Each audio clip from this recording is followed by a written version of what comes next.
Vous l'avez interviewé d'ailleurs, Didier Raoult, je crois, sur BFM TV. Vous le regrettez aujourd'hui? Non, parce que c'était dans l'actualité à ce moment-là et qu'il fallait le faire parce que l'actualité le dictait. Et puis c'était des interviews quand même assez musclées. Hein, là aussi, il y avait un rapport de force. Je suis allé à Marseille, dans son bureau. Dans son laboratoire, ouais.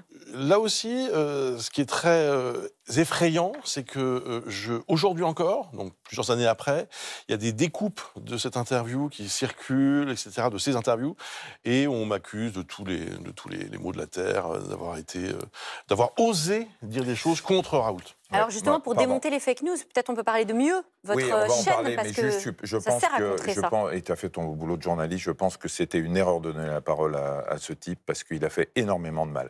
Et si on veut monter une chaîne sans... Juste un mot, sans polémiquer, à partir du moment où le président de la République en personne, en pleine épidémie de Covid, se rend chez le professeur Raoult pour expliquer qu'en gros, c'est lui qui a la solution, mon boulot de journaliste était de lui donner Il n'aurait jamais dû y aller. parole. Grosse erreur de la part de Macron.